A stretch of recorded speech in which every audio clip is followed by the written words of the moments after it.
My dear friend always used to say, as adults, we need to learn to trust the children as much as they trust us naturally. I love that. And I think there's something very profound in that. And of course, as you say, that's not just teachers, that's also parents, that's guardians, that's foster parents, that is every organization that deals with children and young people.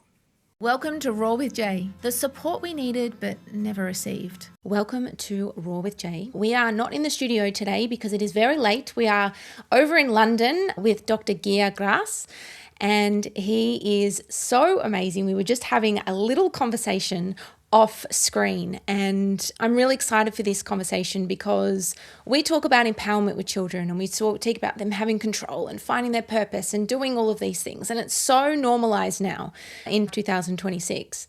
But Ger was talking about this 40 years ago, and this was his purpose, and to help children find themselves. And I just find that he's just such an incredible man.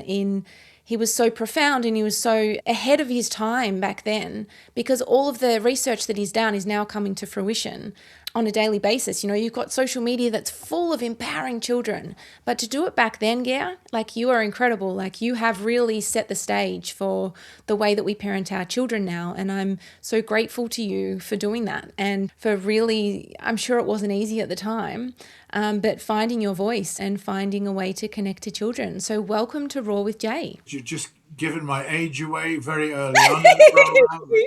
We are. Thank you so much for having me. Age is only how we feel, huh? So they keep telling me. But I'm delighted to be with you today. I have a very soft spot for Australia. I was very honoured. I don't know, some 15 years ago, I had a fellowship at the University of Adelaide and spent some of my happiest days in that southern part of Australia, and can't wait for the time to come for me to come back. In terms of the focus on children, I've never quite understood why we wouldn't.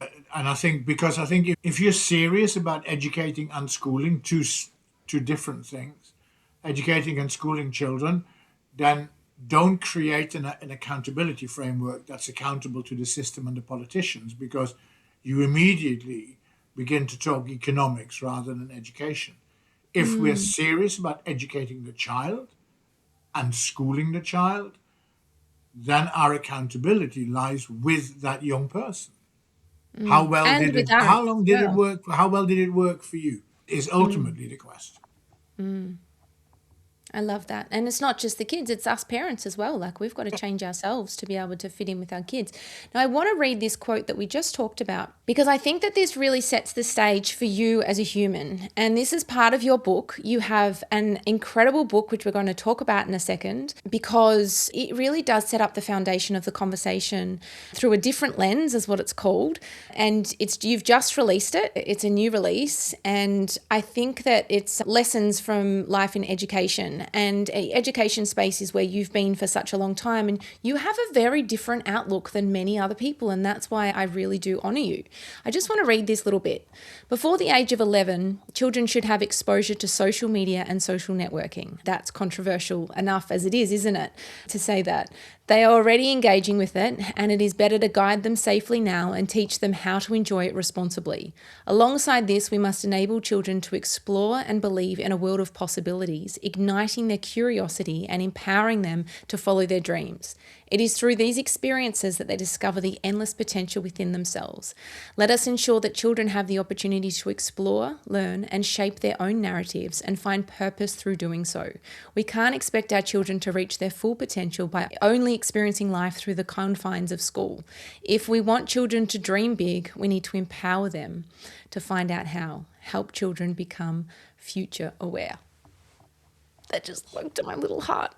What a beautiful sentence, and everything we've got going on in Australia with our social media ban. I mean, I want you to also talk into that, Ger. Like, what are your thoughts around what's happening? You know, we're starting in Australia, obviously, and it's, as we just discussed, it's going to go to different countries. So I would love to know, first of all, we're going to start about a little bit about you. I want you to just explain your life in a little bit of what you've done, because we could talk for 40 minutes, because you have literally achieved so much. You have been on so many boards. You are part of KidZania. Like, you're incredible. So if you could start by telling people a little bit more about you and the real you, not the one on paper. I want to know who you are.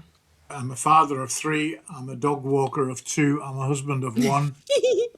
And all very happily. I'm also, as so the book, when the book ended, when I finished writing it just over a year ago, and then it takes time to get published. Just as it went off to the publishers, I visited hospital and I was diagnosed with cancer of the esophagus.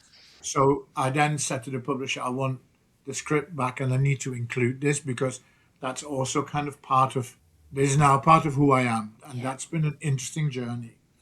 And it still is an interesting journey. But in a nutshell, I grew up in the Netherlands, in the very south, very close to the German and to the Belgian border. And I think those things, whence we come from, shapes who we are. And it's not what we do, it is who we are. And so essentially, there's this little boy who, when he was 11, used to cycle through the woods on a Saturday to Germany to buy schnapps for one granddad, and then in the afternoon cycle to Belgium to buy cigars for the other one. And that's how I earned my first pocket money. Both, I hasten to add, before people start tutting, both illegal. But there we are. This illegal It's is a only a little couple of bit. years ago. Don't worry about it. It's just a couple of years. That's quite a few years ago. I went to school in the Netherlands. I was quite a naughty child, particularly in secondary school, because I'd loved primary school because the teachers knew me and they knew, I suppose, because they knew me beyond the grade. They knew when to put an arm around me and when to give me a kick up the pants, metaphorically speaking. When I went to How secondary school, I beautiful became is a that? number. I became a barcode. I became one of many until I met this incredible teacher, this newly qualified teacher when I was 14. I was at the point of being excluded. And when I was 14, I met this amazing teacher, Meneer Beurskens. And he was my German teacher. And what happened was that he told me that I was really good, which nobody had ever had. Secondly, he trusted me. Thirdly, see whether I can find this.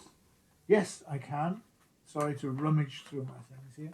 He gave me a book for keeps. So this is the book. So You've when I had that was since you were 14, 14. when I Look was how good. 14, he It's a gave good me this condition. book and he basically said to me, "You're so good, you should read." So I took the book, went home, read the book, and like Oliver Twist next day, knocked on his door and said, "Can I have another one, please?" Oh, And he said, "I was hoping you'd come back." And he gave me another book, Wolfgang Borcher's Draußen vor der Tür. And from that day, I wanted to be like him. I didn't want to be a German teacher. I wanted to be him, the importance of a role model. So I became a German teacher. And so I owe this man for the rest of my life. And there is this saying, isn't there, that if you're a teacher, someone will mention your name 50 years later. Now, what they say is up to you, of course. And so there we are. More than 50 years later, I still talk about this man. So I became a German teacher, went to university, became a German teacher. Then there were very few jobs in the Netherlands. And I stumbled across a paper called the Times Educational Supplement in a library in Maastricht on a Saturday. There was a job advertised, 1 year only, teacher of German, Taveram High School, Norwich in England. And I thought, I'll have a go. Rather than go and claim benefits, because there were no jobs, I had to go and I'll go for a year and then I'll come back and I'll be better for it. And so 1 year has now become 45. So I must be soon be entering the Guinness Book of Records in some shape or the longest year on record. And then what happens, of course, is then you move, you enjoy what you do, you get promotion, you make friends, you meet people, you get more promotion, you find another job. So I then went from being a German teacher to being a head of faculty in at the time, the largest school, secondary school in England. I then became an advisor, I became an inspector, became a senior inspector, became an education director. But the main thing that happened to me was I was secondary qualified. But whenever there was an issue with the children, with the school, with the system, you always realized that the root, the cause of that issue was earlier. yeah, of If course. there's an issue with a 15-year-old, it isn't the 15-year-old, it is that 15-year-old as a 4-year-old, where it very often starts. So I did this educational Benjamin Button thing, whereby I kept going backwards, younger. And so the irony now is that all these years later, I engage in early years education. I advise the people at the Fondazione Reggio Children in northern Italy, one of the most acclaimed early years approaches on the planet. And I'm very happy to have done that. But what then happens is you learn lessons as you go along. And you begin to decompartmentalize the schooling experience of the children because it comes from somewhere. Everything comes from somewhere. And I was very fortunate. In many cases, I was in the right place at the right time. And that just happens to us. And I'm looking back at those 45 years, and I can honestly say that professionally, I have enjoyed at least 80% of the time. And I think that's an extraordinarily high statistic. So you know, if for anybody to be able to say that you enjoy 4 days a week for your entire working life, it I think is quite cool. And so that's in a nutshell. And then, of course, you get, as I became the education director, we did research. I then, sorry, it's worth saying, I left the system about 2007, so nearly 20 years ago, because I was getting fed up with the teach and test culture, which is totally not focused on the child, but it is to satisfy the demands of government, and started looking at learning outside the classroom and experience-based learning. And I've enjoyed that tremendously. Set up the Children's University, which I brought to Australia through the University of Adelaide. Then moved to KidZania, Cities Built for Children, which is a worldwide private enterprise. And now act as an advisor, consultant, speaker, and a little bit of a writer as well.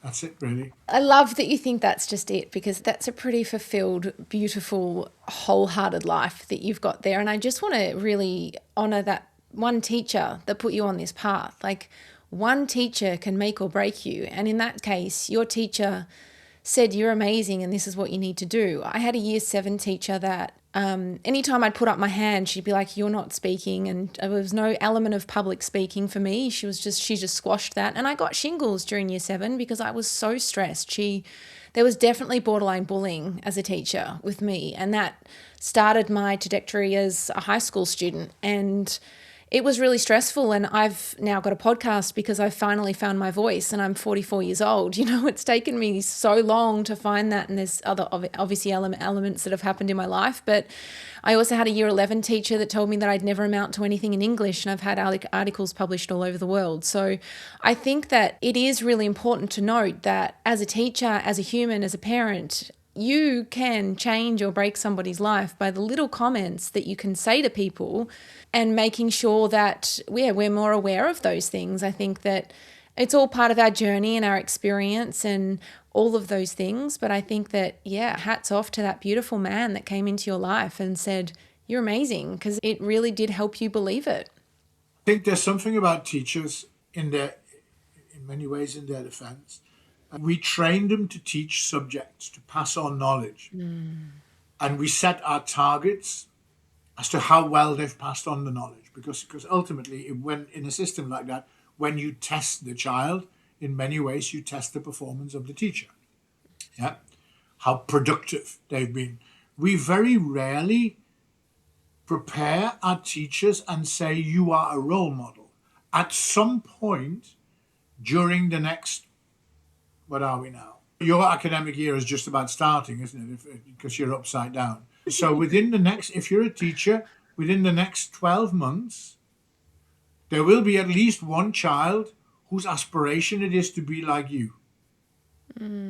That's something we don't prepare our teachers for. That's something we take for granted. That's something we smile about and call cute. But actually, that's really important. And that's a personal reflection. But I know lots of people. If I talk to my wife, she will talk about her geography teacher, a man called Paul Garvey. If I talk to my friends, everybody has one. My son does as well. He had a grade 4 teacher, Miss Garcia, and she just really, and we've gone through a really brutal separation, and he needed love. Like, some teachers were so disciplinary and it didn't work for him. Yeah. And he had horrible years. And this one teacher just saw him for who he was. Like, it was And he still talks about her. I text message her sometimes when he talks about it. And it was not just him. She just saw all the children for who they were. And that's what I try and do in practice as well. Is, they're just so special. Just see every part of them. Like, it's so important to see every part of a child. And yeah, he remembers her. He remembers her. And he's got a few teachers. He's been pretty lucky with his teachers. But he remembers them because they were so beautiful to him. In that relationship, trust becomes such a big word.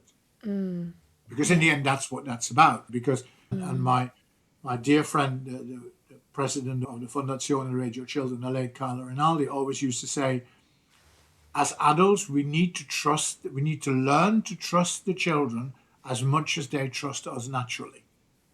I love that. And I think there's something very profound in that. And of course, as you say, that's not just teachers, that's also parents, that's guardians, that's foster parents, that is every organization that deals with children and young people.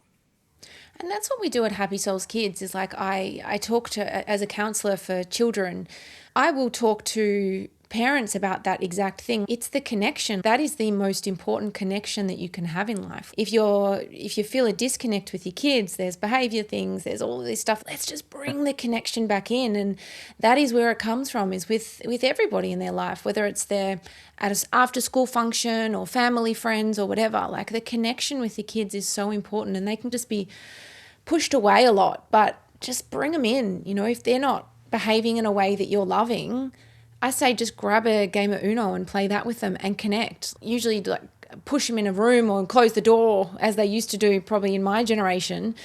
Now I tell them to do the opposite. Bring them in. Don't push them away. Bring them in. It's so important that we bring children in and we just love them, because we're not always going to be happy. Sometimes we're going to be sad and angry and we're disappointed. incredibly busy, aren't we? And our life is incredibly compartmentalized. So one of the things that you're finding globally, increasingly, certainly the UK is a very poor example of this.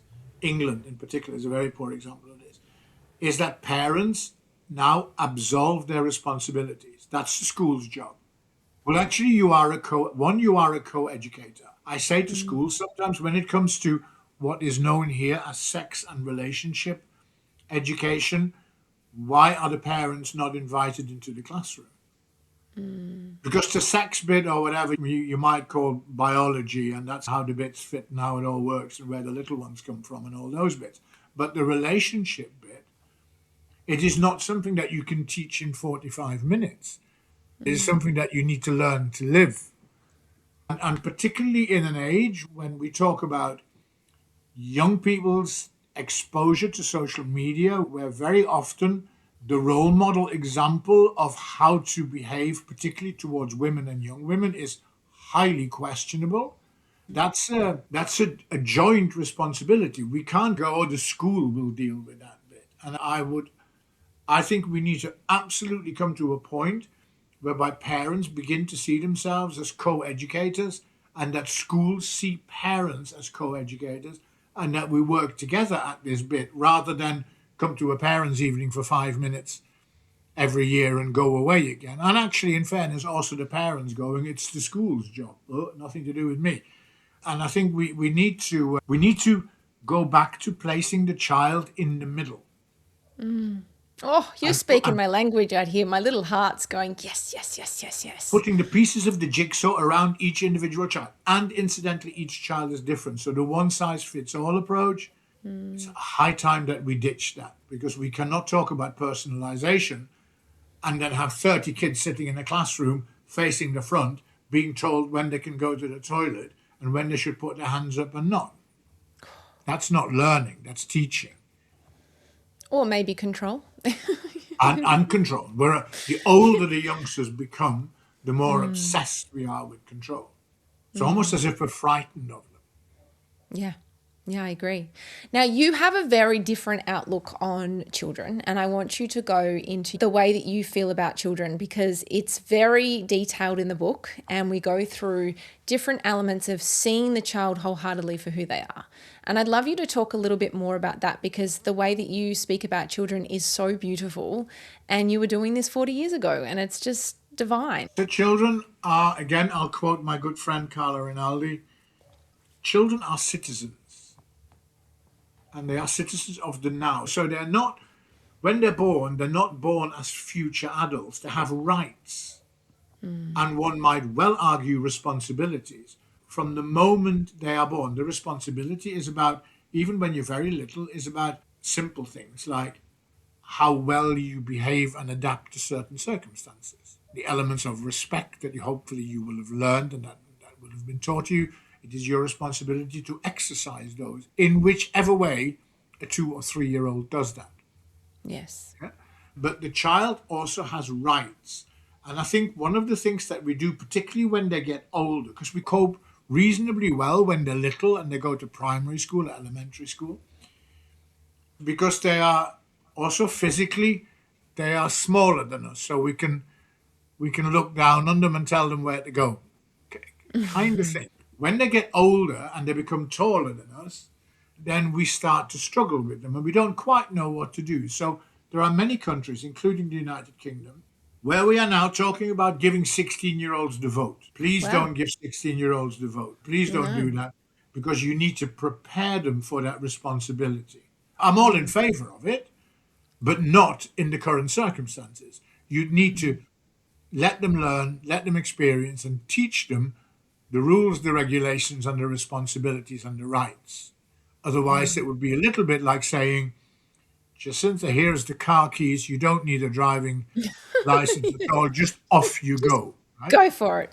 Because that's a very similar thing. So on the one hand, we're talking about them getting the vote at 16, but they can only drive when they're 18. And really, we buy them 21st birthday cards because that's when we really think that they're an adult. And by the way, whilst they have the right to vote at the age of 16, they're only, at the same time that they get the right to vote, they get the right to go into social media, because we don't trust them enough previously to do those things. So I think from an adult perspective, we are as confusing to young people.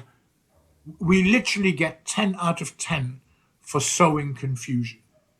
And It then is. and then we wonder why they act confused. Actually, I'll tell you why they act confused, is because we're making a mess of things. And one of the main things is we rarely engage them meaningfully beyond tokenism into any form of discussion. So in Australia, you have the ban on social media, which I think is wrong.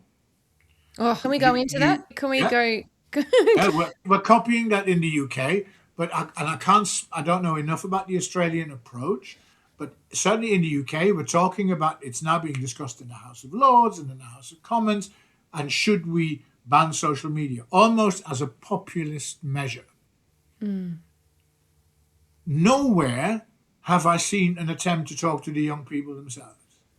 Strike as the Right? This is what I'm preaching this to everyone. Like, why have you not beta tested it in communities or with different schools, or yeah, have conversations? They say they do, like, because it's performative for PR, but they're not no, talking to kids. They, in Australia, they had this press release, they had this press conference, and they had children talking there and asking questions in the press conference.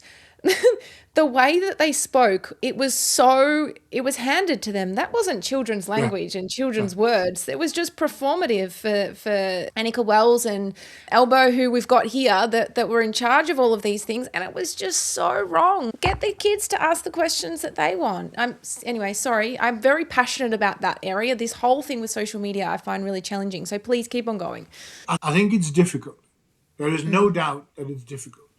But what we do politically all too often is that when it's difficult, we become radical, and certainly we become populist, because whoever it is wants to get re-elected in a couple of years' time. It's no doubt it's difficult.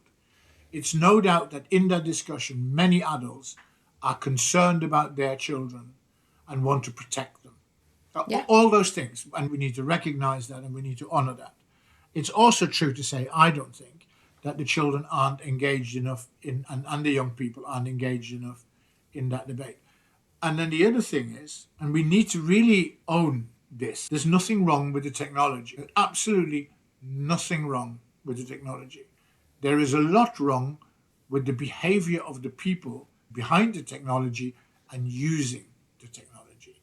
And the other thing is, I don't think that those governments who make those populist decisions then aren't courageous. I don't think they're courageous enough. Why is it impossible for collective governments across the world to take on the likes of Facebook and, please, Elon Musk, that horrible man. Why aren't we just taking them on and saying these are the rules? But what we've actually allowed to happen is we allowed some very big companies to, quite frankly, be beyond the law.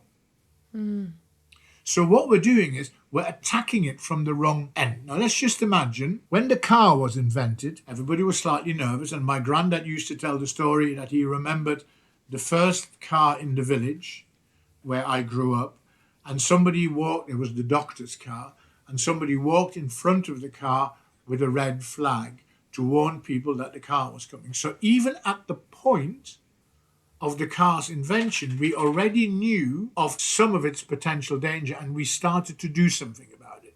Later on, traffic restrictions, speed restrictions, seat belts, airbags, everything that came, and still, incidentally, too many people die in car crashes. At no point did anybody turn around and go, let's get rid of the cars. Let's just get rid of them. And then nobody will, because actually, if we got rid of the cars, then nobody would die in car-related traffic accidents anymore. Brilliant. It'd be amazing. Nobody in their right mind has suggested that. When it then comes to technology, nobody's suggesting that we get rid of the technology either. But what we are doing is we're saying we determine at what point you can use that technology. Instead of tackling the organizations in the wrong here, we can name them, can't we? They are the Microsofts, they are the Facebooks, they are the Instagrams, Meta, they are the TikTok, TikToks, Instagram, and blogs. there's certainly Mr. Musk and his dubious empire. If we really want to do something about it, Prime Minister of Australia, Prime Minister of the United Kingdom, I won't talk about the United States, but there are many other countries that we could talk about. Take them on. It's a little bit like, it always gives me a wry smile, that it's those very big companies that don't pay any taxes. The We don't thing take I them on find that front either. I find really frustrating is how come we can go into Bunnings, which is like a hardware store here. How come we can go into a Bunnings and we can think about a shovel, or we can search a Yep. shovel and we will be stalked about that shovel for the next month, but we can't change the algorithms around children to do with Yeah. bullying and to do with, Roblox, and there's a lot of grooming. I don't know how much you know about it, but I'm very passionate about that. There's a lot of things that are going on with children. There's a lot of sextortion, all of these things that are happening.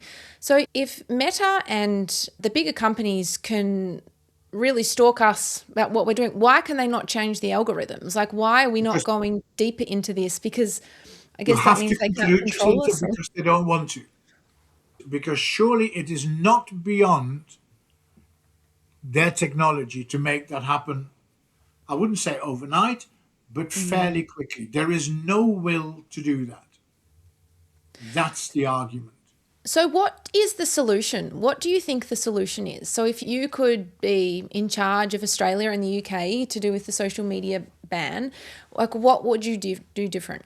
I think the solution is one. What I once had fish and chips and ice cream with Archbishop Desmond Tutu on his birthday in Cape Town. Wonderful. One of the great And days of who's my life. and who's he? Archbishop Desmond Tutu was the right hand man to Nelson Mandela during and after the days of apartheid. Wow. And during the dinner, during the fish and chips, I said to him, how did you do this? You were oppressed in this apartheid regime. Nelson Mandela, apartheid ends, Nelson Mandela becomes president and asks you to chair the Reconciliation Committee. So you have to put right, working with the people who oppressed you for so many years.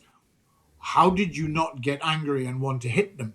And his answer was, my dear boy, you must always remember that whatever the issue, education is always the answer. And that's what I think for kids. And so I think there are elements of better education, not in the use of technology, but in the responsibilities that are around it. Better education for children and young people, better education for parents and co-educators, better education for schools, stricter global regulation on essentially what are in terms of child safeguarding, what are criminal companies. the big beasts, take them on. Because if we can't take them on, we might as well give them the rein to government and give up. And then exercise a degree of patience, because we're not going to affect that change, sadly, overnight. It will take time. But to just take it away, which one won't work anyway, because I think there are such things called VPNs that easily bypass most And of we this also stuff. have some very tech savvy kids that get around it, or that millions are still on there, to be honest, Ger. Like, it hasn't worked. It's, yeah. So we need honest politicians. I mean, that's a very rare thing. We need people who actually hold their hands up and say, look, this is very difficult. And we need to create, rather than a fear thing, we need to create a debate around this. I was a German teacher in a country where nobody saw the point in teaching children languages, because the British Empire was and is still alive in the minds of too many. Yeah. I learned German. Everybody speaks English. So what I did was I found all my lovely pupils, my wonderful pupils, I found them all a German friend. So you personalize it. In those days, they were called pen friends, right? And you personalize it, and all of a sudden, they had the reason to want to learn German. So in this day and age, if I were the German teacher now, I'd walk into my class of 20, 25, 30 youngsters, and my first question would be, in German, of course, have you all got your mobile phones on you, and are they all charged up? And hopefully the answer would be yes. And then my next action would be to enforce with them the WhatsApp groups that I've set up, so that they can live engage with their German friends, rather than have to wait for a letter to be written, to be sent, to be read, to be replied to be read, which takes so too much time in this day and age. So I can think of a million ways in which the use of mobile phones in school and accessing social media would be absolutely the most brilliant educational tool. And just because there's a couple of bad guys out there, we shouldn't stop doing that. We need to have boundaries around it to make it safe for children. And if we have boundaries around it to make it safe, then that does teach them that sense of responsibility, which is your point.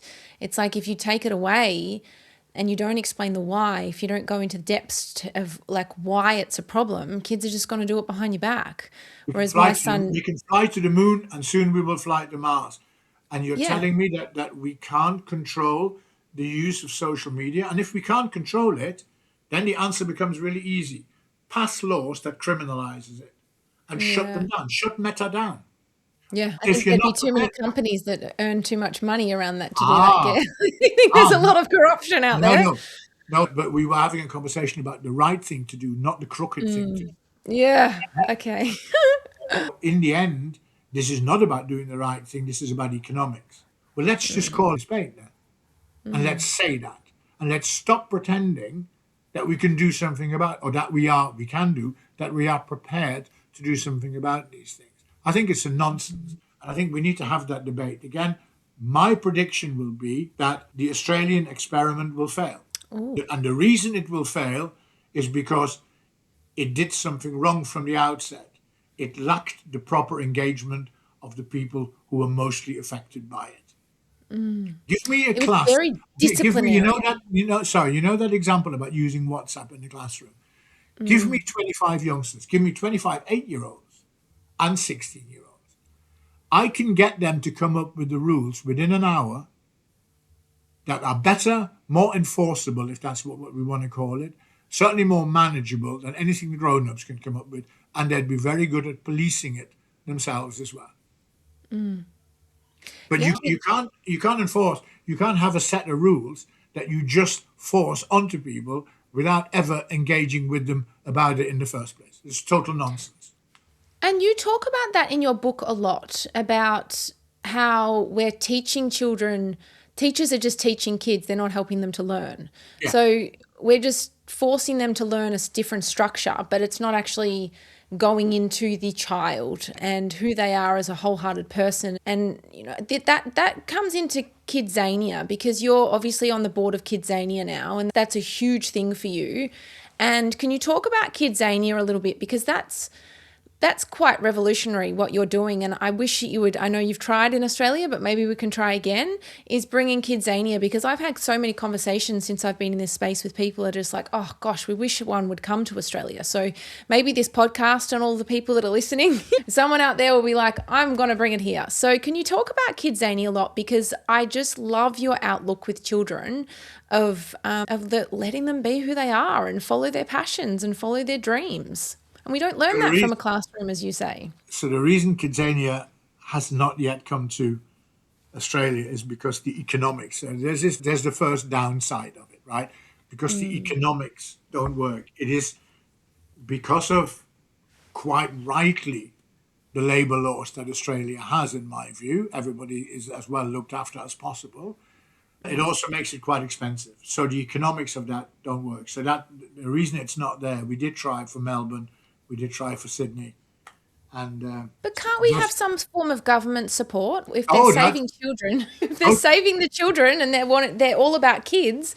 it's totally possible. I mean, the government would need to become an investor, a little bit like they are, at least in kind, they are an investor in the Japanese system. Different story. KidZania it's a Mexican concept. It's the brainchild of a guy called Javier Lopez Ancona. It's, in simple terms, they are cities built for children, age 4 to 14. So the city is everything is two-thirds size. And in each city, the aim is for children to play in the world of work and invariably learn in the world of work. So each KidZania has on average, about 50 activities. Each KidZania has a real aeroplane. So there's a real aeroplane in there with flight simulators and cabin crew activities. Each KidZania has a hospital, it has a theatre, it has a television studio, it has a radio station. Some have got YouTuber activities. There you can go window cleaning. There is an automotive experience, so you can either drive or repair a car. There's a newspaper activity. There's a supermarket. There's a hotel where you can work at reception or you can make the beds. I'm just doing the rounds. You can make ice cream, you can make burgers, you name it. And it has a proper economy. So you get paid for in KidZanian money. And you can open a bank account and you can save money and you can get interest and you can withdraw the money and you can go to a department store and you can spend. But the key issue about the KidZania is that it's for children. So in KidZania, adults are there to be seen and not heard. So they should not, which is very difficult. Schools are quite good at it. Parents are useless at it because they hover and they helicopter and whatever. But the whole concept is that you leave, almost a la Pink Floyd, leave those kids alone and they generate their own experiences and they write their own narrative of the possible. And Yeah, that's you're what it is. teaching them to be a human. How beautiful. And there are, I think, around 25 KidZanias worldwide now, literally from Moscow to Mumbai to Mexico to Brazil, Japan, you name it. Let's put United States. Australia on the list, huh? It would be very cool to have Australia on the list. I just think perhaps also because the KidZania model is now 27 years old, and perhaps it needs to instead of trying to change the way things are in Australia, perhaps KidZania needs to look at trying to change things how they are with KidZania and have a different operating model so that it can function in a country like Australia. And maybe that's an online thing, like especially what we're doing with Happy Souls Kids, leveraging the influence of athletes to teach them mindfulness and self-regulation. It's about finding things in a kid's language is really important, and having spaces is awesome. That's what we want. But as you said, technology is not the devil necessarily. So it does have some beautiful elements of that. Now, I just wanted to ask you some questions about kids because I do think that you're so knowledgeable. When did you realize that adults were looking at children through a different lens or a wrong lens? Like, when did that moment come for you where you were like, I think that we should do things differently here? I think it's interesting. I think they look at it through a different lens. I think not necessarily the wrong one, although sometimes. I think we have to work from the assumption that the adults who are near children love and like children. Yeah, I would go as far as to say that 99% of parents love their kids. Yeah. Yeah, whether they'll always love them in the right way is a different discussion. I would say that 99% of teachers I've worked with like children. Whether they always like them in the right way is up for discussion. Okay, so when did I realize that something was not right? I suppose from a very young age. My childhood was, as is outlined in the book, my childhood was an unhappy one. My parents were abusive, both mentally and physically. And my schooling, my secondary schooling, was not good apart from that one teacher and one or two other people. And you're quite good as a child, actually, you're very good as a child at being able to reflect and observe. So when you begin to see that your life, the minute you're able to do this, and when you begin to see as a child that your life is not quite as good as the life of your mates, and when you begin to see at school that some teachers have the ability to get you excited, to get the very best out of you, and others talk down at you, you are capable from a very young age. Goes back to that Carlo Rinaldi thing about children being citizens and having rights and responsibilities. You are capable at a very young age to observe and reflect and form judgments. And I'm not talking, when I say very young, I'm not talking teenage years. I'm talking much younger than that. I'm talking as a 3, 4, 5-year-old. As you become the teenager, your powers of observation and powers of reflection, because of the experiences you had, enhance. So I think that, to answer your question, I think that started to happen, not just, I would suspect, to me. I would strongly suspect not just to me. I think that starts to happen at quite an early age. Whether we can quite verbalize that in the same sophisticated way that we might be able to do now is a different matter. But the realizations and the reflections and the conclusions and the judgments are there. And what do you think the biggest misconception that adults hold about children? I think the biggest misconception is about what children can and can't do. I think it is about their capabilities and their potential. And I'll never forget my son, when he was young, 7, 8, he was an avid reader, right? He devoured books. So invariably, every Saturday we would end up in the local bookshop, in the local bookstore. But my son also went to school and was clearly influenced by rules and regulations. So he was a really good reader. He was language-wise very capable. But he would only look at boys' books aged 7 to 9 because that's what the store told him to do. Right? So if I, as the parent, said, shall we have a look at the girls' books? Shall we have a look at books for 12-year-olds because you're too clever for the 7 and 8-year-olds? His answer would be, I'm not allowed. So this is not a teacher. This is the society around us that starts to put children and young people from a very early age into boxes. So I had a long discussion with the owner of the bookstore, and it didn't take very long for the age ranges to be removed. Initially widened and then removed. And eventually they also removed the boys and girls bits. Because where do you put Harry Potter? Because Harry is a boy's name. Do you put him in the boys section? So that nonsense, in trying to be helpful, I'm sure, liking kids, we will help them. We'll tell them where to go. Actually, let them explore and let them find their own books. Thank you very much. Yeah, I mean, kids these days are very regimented. My son is as well. Like he sticks by the rules. I push the boundaries on everything, but he's so rule based. Nope, can't do that. And you're right. Like they're setting those boundaries. I think the other thing is let kids be kids. So Yes. I can hear them now going, oh, but if you haven't got any age restrictions, then they might pick up books with porn or whatever. For goodness sakes. Right, it's not Put them in beyond the us adults. to avoid that. And the other thing is, let's just be honest. Now, this is in my day. Things are slightly different now. I used to go when I was a kid.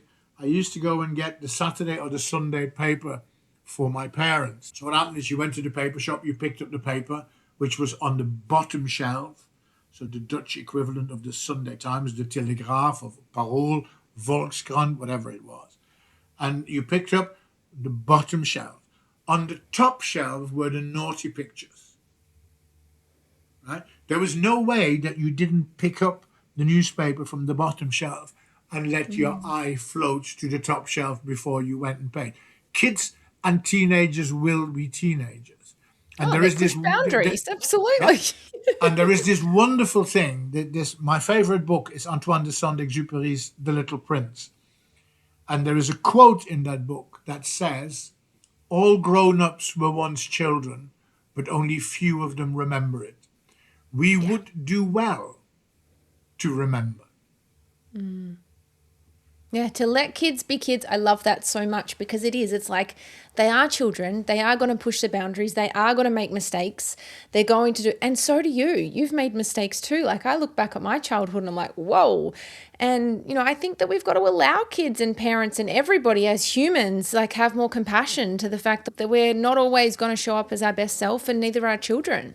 Now, I could talk to you. Making mistakes is in our job description, and we need to allow it to be in children's job descriptions as well. It is, exactly. I could not agree more with that because it's just, yeah, it's a part of life. It's a part of our existence. It's how we learn. Now, yeah, I've got like 20 more questions that I could ask you because I just find you so incredibly fascinating. But I just want to finish with one last question for you. If you could change one thing about how we speak to children, what would it be? This is metaphorical, right? Yes. So when we opened KidZania London in 2015, I was asked to give the opening address, which I did. And then the owner of the franchise for the UK and Ireland, a guy called Joel Cadbury of the Cadbury family, a good friend of mine, gave his speech. And he thanked me for giving mine. And then he said, the main thing I've learned from this man is that when I talk to children, he tells me off that when I talk to children, I should get down on my knees so that I'm at the same height as they are. And everybody laughed and kind of went, oh, that's really cool. I would say we need to do that metaphorically all the time. Yeah. Right? And so it's not just physically, but it is actually, we need to engage with children at a mutual level. Not at theirs and not at ours, but we need between us to find the level how we engage. And when we do that, perhaps we will solve, I'm convinced actually, not perhaps, we will solve conundrums like the social media thing much better. Yeah, because you're giving them that respect as well. Like when I see children, I do get down on their level. It's just an automatic thing that I do now, working with children as a counsellor. And I think that is the hierarchy of I'm the parent, you're the child, I'm above you, you're below me. What about if we just meet children where they're at? And I think that makes them feel empowered and makes them feel like that they have some form of connection. And I think that's so incredibly important. We have to remember, Jacintha, we have, in the reality, we have secondary schools in this country, in the United Kingdom, where we have silent corridors.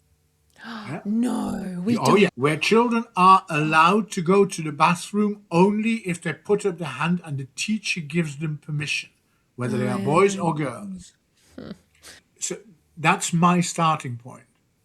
Not all schools, of course, but too many.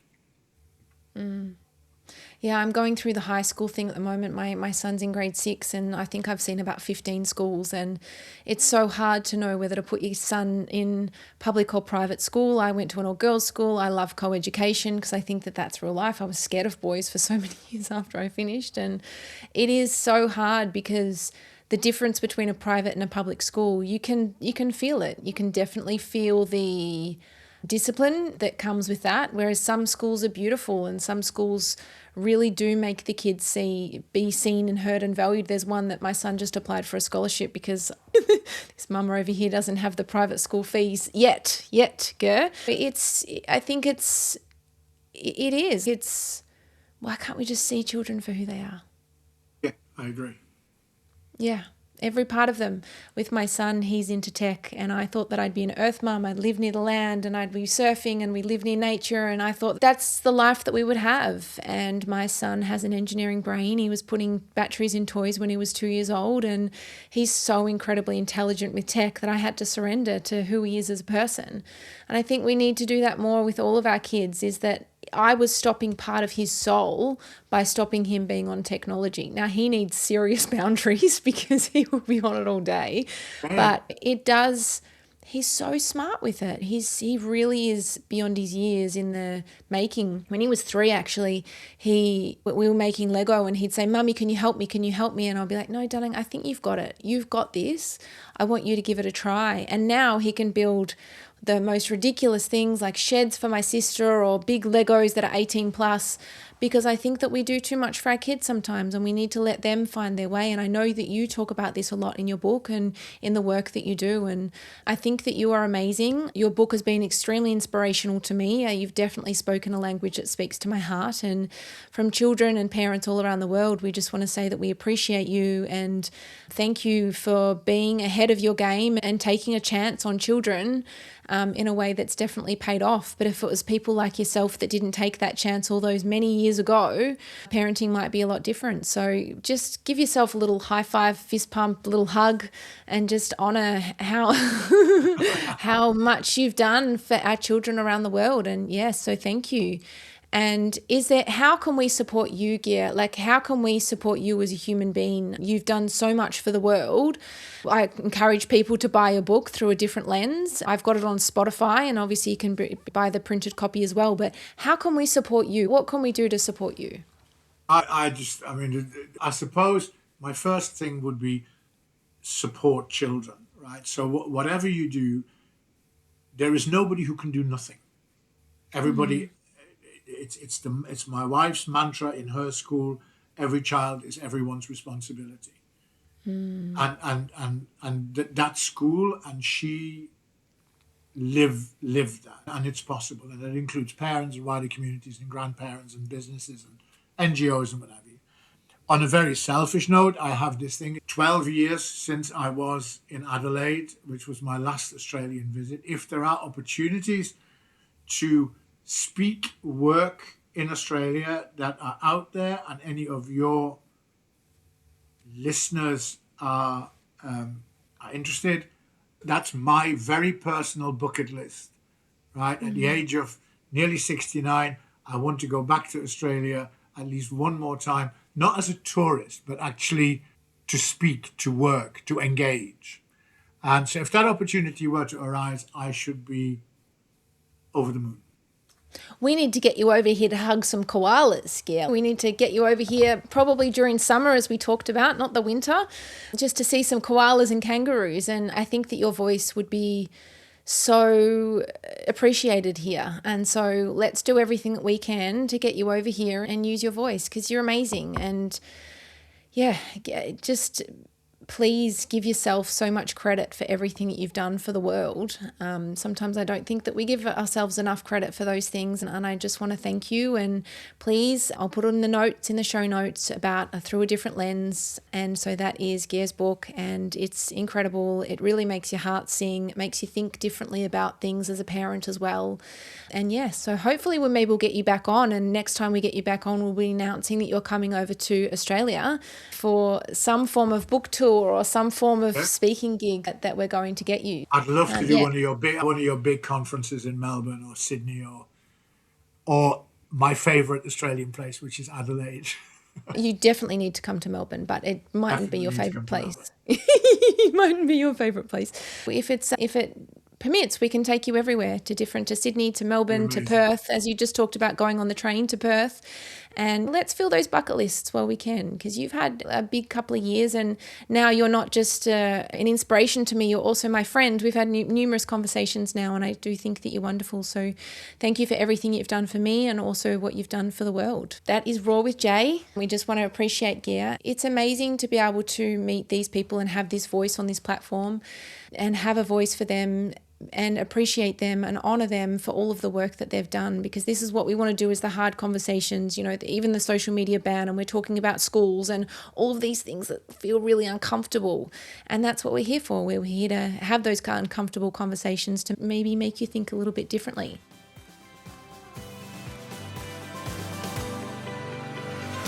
Thanks for being here. If you're a parent, carer, or somebody walking alongside children in this wild world, come visit us at Happy Souls Kids, a platform we created to give kids the tools that we never had and offer parents the support that we've so often had to figure out alone. Can you imagine kids had the tools that we now have as adults? That's the work that we do. Until next time, keep showing up, keep feeling deeply, and keep finding your way home to yourself. Love, light, and gratitude, Jay.